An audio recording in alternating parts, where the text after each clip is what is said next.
Imagine being a little girl, coming home from a trip, and realizing your home is almost empty. Your father had gone bankrupt, the car was gone, most of the furniture had been sold. For a little girl in Colombia, it was an early lesson. Everything can change overnight. But instead of letting her dreams shrink, she started writing songs. She'd been creating music since childhood, and at just 13, she finally signed her first record deal. She thought this was the moment everything would change. And it did, just not the way she imagined. Her first 2 albums failed. Each sold fewer than 1,000 copies. For a teenager who had put everything into music, this could have been the end. For a while, she stepped away and tried acting instead.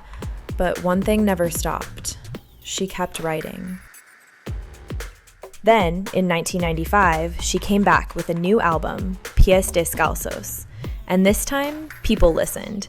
The songs took off, turning the once struggling teenager into a rising force in Latin music. A few years later, Donde Están los Ladrones pushed her even higher.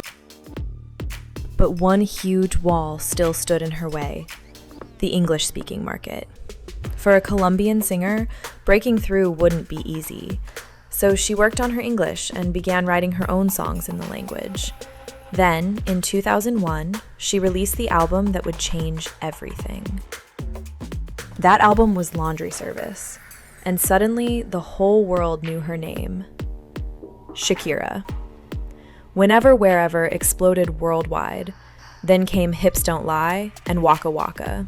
Global tours, Grammys, millions of fans. The girl whose albums once couldn't sell 1,000 copies was now one of the biggest stars on earth. But success doesn't make you untouchable. In 2017, the one thing Shakira's entire career depended on was suddenly in danger: her voice. She suffered a hemorrhage in her vocal cords. For a while, she could barely speak, and feared she might never sing the same way again. Her world tour was postponed. Shakira later described it as one of the darkest periods of her life. For someone who had built her entire world around her voice, losing it meant far more than a medical problem. But her voice came back, and so did she. Back on stage. A few years later, the pain became personal. In 2022, Shakira's long relationship with Gerard Piqué, the father of her 2 children, ended. At almost the same time, her father was seriously injured and hospitalized. She later described it as feeling like her home was falling apart. But the problems weren't over. In Spain, Shakira was facing a major tax case. Prosecutors claimed she owed about 14.5 million euros in taxes from 2012 to 2014, arguing she had been a Spanish tax resident. Shakira denied it for years, insisting Spain wasn't her main home then. In 2023, the case was finally heading to trial. But on the very first day, Shakira chose to settle. She accepted the charges as part of the agreement, ending the case over her taxes from 2012 to 2014. The deal included a fine of more than 7.3 million euros. But her tax battles still weren't over. A separate case involving 2018 followed. Then, in 2024, that investigation was closed, with no evidence found that she had intentionally hidden information. And in 2026, an even older tax dispute reached another major turning point. In a separate case involving 2011, Spain's Supreme Court ruled it hadn't been proven that Shakira spent more than 183 days in the country. The result? A 55 million euro penalty was overturned, with more than 60 million euros ordered back, plus interest. Tax authorities said they planned to appeal.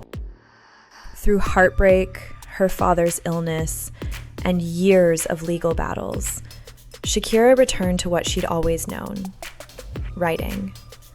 She turned pain into music. Her collaboration with Beats shattered global records. Then came an album whose title seemed to capture everything she'd survived. Las mujeres ya no lloran. Women no longer cry. Now go back to that nearly empty house and the little girl who learned that what you have today can disappear tomorrow.